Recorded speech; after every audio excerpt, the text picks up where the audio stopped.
दोस्तों, आज की कहानी सुनाने से पहले कुछ चंद बातें जरूर कहना चाहूँगा। हाल के दिनों में जिस तरह से एक के बाद एक ऐसी ऐसी वारदात सामने आ रही है, जिसकी वजह से आदमी सोचने को मजबूर हो जा रहा है कि आखिर ये हो क्या रहा है।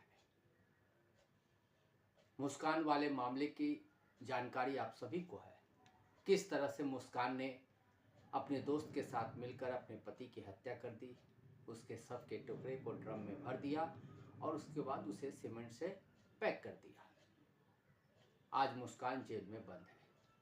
उसके बाद प्रगति का मामला आपने देखा, किस तरह से प्रगति ने अपने बॉयफ्रेंड के साथ मिलकर शादी के सिर्फ 15 दिनों के अंदर ही सुपारी देकर हत्या करवा दी। आज वो भी जेल में है। इसी तरह के अनगिनत मामले एक के बाद एक सामने आ रहे हैं। ऐसा लगता है जैसे होड़ मची हो इस तरह के मामले के। हर तरफ इसी तरह के मामले आ रहे हैं और इसी तरह की चर्चा सामने आ रही है। इसी बीच वाराणसी से एक ऐसी चौंकाने वाली खबर सामने आई जिसने सबको झकझोर कर रख दिया है। वाराणसी में एक 18 वर्षीय युवती के साथ करीब 23 लोगों ने 7 दिनों तक दुष्कर्म किया। उसे जगह जगह लेकर गए, अलग अलग लोकेशन पर लेकर गए और वहां उनके साथ दुष्कर्म की घटना को अंजाम दिया गया। कहीं गोदाम में, कभी होटल में, कभी कैफे में और कभी सुनसान जगहों पे। आखिरकार किसी तरह से युवती बचकर निकली। उसके बाद पुलिस हरकत में आई और पुलिस ने अब तक 12 लोगों को गिरफ्तार किया गया। कई लोग अभी भी बाहर घूम रहे हैं। इसके बाद एक और चौंकाने वाली खबर सामने आ रही है जिस पे आज हम चर्चा करेंगे। कासगंज की, उत्तर प्रदेश के कासगंज में 3 दिन पहले ही एक युवती की सगाई हुई थी। खुशियों का माहौल था घर में और उसके अंदर भी। शादी के सपने सजो रही और उसके सपने के साथ जीने को लेकर खुश युवती अपने मंगेतर के साथ झालपुल नाम के एक जगह पे गई थी पिकनिक मनाने के लिए। एक घूमने की जगह है जहां पर लोग पिकनिक मनाने के लिए जाते हैं।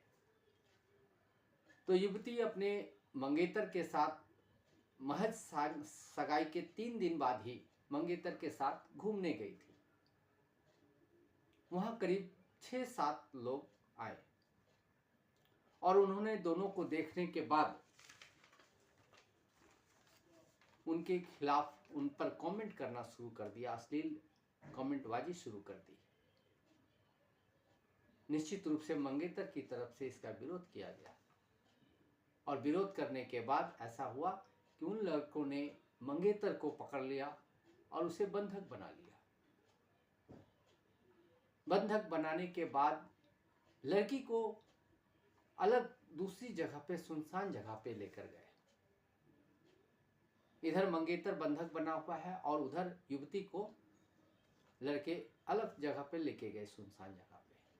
उसके बाद एक एक करके सबने उसके साथ बलात्कार किया और इसका वीडियो भी बनाया। बलात्कार की इस घटना का वीडियो भी बना लिया। एक वीडियो ये भी सामने आया जिसमें वो मंगेतर के सामने उसे कपड़े उतारने को मजबूर कर रहे हैं। इस घटना के 2 दिन तक युवती डरी सहमी घर में बैठी रही। उसने किसी से इसका जिक्र नहीं किया। लोक लाज के डर से या शादी टूटने के डर से, जो भी संभव हो, इसलिए युवती चुप रही। लेकिन 2 दिन के बाद जब उसे शारीरिक परेशानी होने लगी, उसकी तबीयत खराब हो गई, उसके बाद उसने घर वालों के पूछने पर सारी कहानी बता दी। इस कहानी को सुनने के बाद उसके घर वाले काफी परेशान हो गए। परेशान होने के बाद वो घटनास्थल पे गए और उसके बाद पुलिस को इसकी जानकारी दी गई। पुलिस जैसे ही इस जानकारी पुलिस तक पहुंची, पुलिस के लिए घटना काफी बड़ी थी। पुलिस हरकत में आई और करीब 5 लोगों को की पहचान करने के बाद उन्हें गिरफ्तार कर लिया गया है। अभी भी 2-3 लोग बाहर घूम रहे हैं और उनकी तलाश की जा रही है। पहले वाराणसी में उसके बाद कासगंज में, ये दोनों जो घटनाएं हैं ये बताती है कि समाज की मानसिकता कहाँ चली जा रही है, हमारे युवाओं को आखिर क्या होता जा रहा है, हम कैसे इस समाज में क्या परोस रहे हैं, ये जानना बेहद जरूरी है। एक तरफ तो मुस्कान जैसे मामले की लगातार बाढ़ सी आ गई है, एक के बाद एक घटनाएं सामने आ रही है। हर दिन किसी न किसी शहर से इस तरह की घटनाएं सुनने को मिल रही है। इसी बीच वाराणसी और कासगंज का ये मामला न केवल चौंकाता है बल्कि हमें ये सोचने पे मजबूर कर देता है कि आखिर हमारी बेटियां, हमारी बहनें कहाँ सुरक्षित है, आखिर कैसे बचाया जाए इन्हें, आखिर उस युवती के साथ आज क्या बीत रहा होगा। उसकी सगाई हुई थी तो निश्चित रूप से चंद दिनों बाद ही उसकी शादी होने वाली होगी। शादी से पहले इतनी बड़ी घटना हो गई है, परिवार सदमे में है। चूंकि मंगेतर के साथ सामने हुआ है तो मंगेतर भी सदमे में होगा, उसके परिवार तक ये खबर पहुंची होगी। उसके बाद सवाल उठता है कि क्या यह शादी हो पाएगी, और अगर शादी नहीं हो पाती है तो इस युवती को आखिर किस जुर्म की सजा भोगनी पड़ेगी, आखिर उसका दोष क्या था, उसकी गलती क्या थी।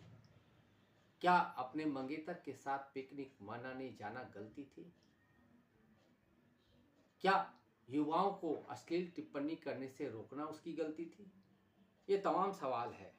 इन्हीं सवालों के बीच जिस तरह से अलीगढ़ का वो मामला आप सभी ने सुना होगा, उससे भी समाज को एक गलत मैसेज जा रहा है कि अलीगढ़ में किस तरह से 16 अप्रैल को एक लड़की की शादी होने वाली थी।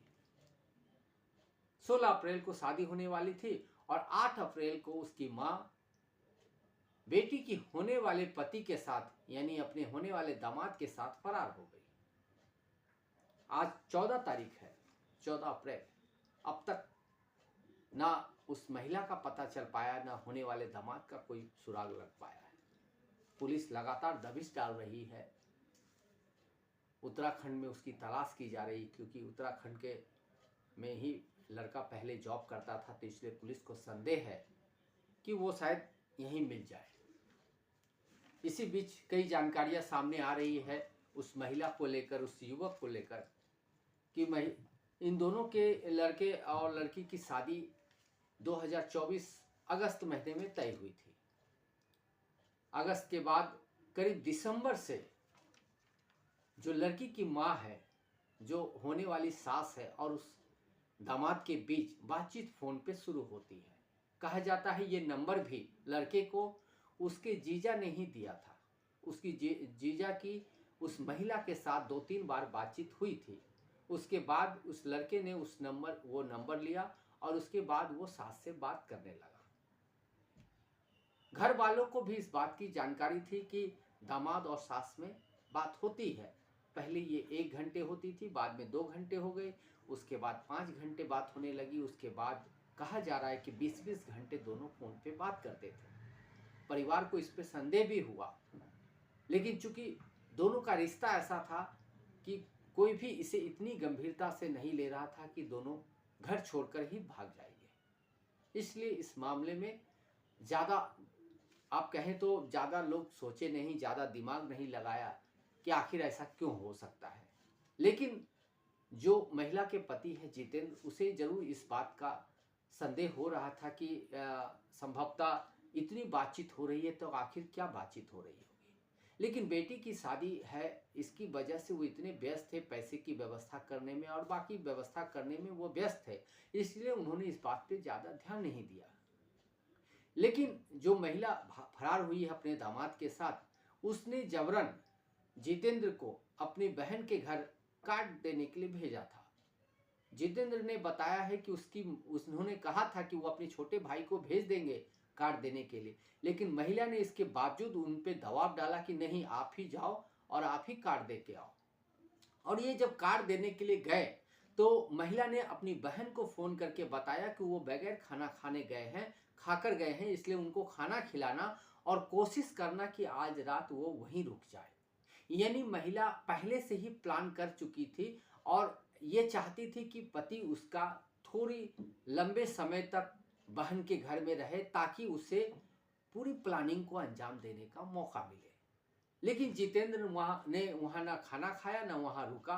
2 घंटे उन्होंने उस जगह पे अपने ससुराल में वक्त दिया और उसके बाद वो वापस लौट गए। इस बात की जानकारी उसकी बहन ने महिला को दी। इसी की वजह से महिला ने जो प्लान बाद में उससे करना था वो उसने उससे पहले ही कर दिया, यानी पति के घर आने से पहले ही वो होने वाले दामाद के साथ फरार हो गई। कहा एक कहानी और भी सामने ये आ रही है कि महिला ने करीब मार्च महीने में, 1 मार्च की बात है, महिला ने अपने पति से कहा कि होने वाले दामाद की तबीयत ठीक नहीं है तो मैं उसे देखने जा रही हूँ। तो पति को लगा कि चलो हालचाल जानने के लिए जा रही है तो ठीक है। लेकिन कहा जाता है कि 1 मार्च को जो महिला गई थी उससे मिलने के लिए, वो करीब 5 दिन तक अपने दामाद के साथ रही अकेले। सवाल यहाँ कई है। पहले तो 5 दिन वो किस वजह से रही, और 5 दिन अगर रही तो पति ने क्यों नहीं सवाल उठाया? पति ने आखिर फोन करके पूछा क्यों नहीं, या पति ने उसके पीछे जाकर उसे वापस लाने की कोशिश क्यों नहीं की? आखिर क्यों छोड़ दिया गया? बाद में 5 दिनों के बाद होने वाला दामाद उससे स्कूल के एक घर से कुछ दूर पे स्कूल है, प्राइमरी स्कूल है, वहीं पे छोड़ के वो चला गया। उसके बाद से उन दोनों के बीच में फ़ोन पे लगातार बातचीत होती रही और इसी बातचीत के तहत अब ये घटना सामने आई है जिसमें वो लड़का महिला को लेकर फरार हो गया है और पिछले कई दिनों से उसका कोई सुराग नहीं मिल पा रहा है। लड़के के घर वाले भी परेशान हैं क्योंकि उनका बेटा भी गायब है। महिला के जो पति हैं वो तो परेशान ही हैं और उन्होंने कह दिया है कि अब वो अपनी पत्नी को स्वीकार नहीं करेंगे, लेकिन उसने जो पैसे और ज्वेलरी लेकर गया है वो वापस लाकर दे दे, क्योंकि शादी के लिए पूरी तैयारियां चल रही थी और इस तैयारी के तहत करीब साढ़े 3 लाख कैश और 5 लाख के जेवरात घर में थे। इन्हीं को लेकर महिला फरार हुई है और ये सारे पैसे आज दोनों के पास है और घर में अब खाने के लिए भी पैसे नहीं बचे हैं। महिला की बेटी ने इस पर अपना दर्द भी जताया है और वो एक बार बीमार भी पड़ गई थी, इसलिए अब वो मीडिया के सामने आकर कुछ भी बोलना नहीं चाह रही है। फिलहाल उसकी स्थिति ठीक नहीं है। तो ये जो घटनाएं हो रही है, तमाम जो घटनाएं हो रही है, इसी बीच कासगंज का जो ये घटना है वो रोंगटे खड़े कर देती है। एक लड़की जिसकी शादी होने वाली है उसके साथ गैंग रेप की घटना होती है। आखिर समाज हमारा कहाँ जा रहा है? आज की कहानी बस इतनी ही।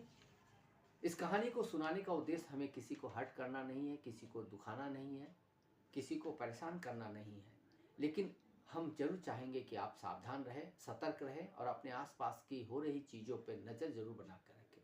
तब तक के लिए नमस्कार।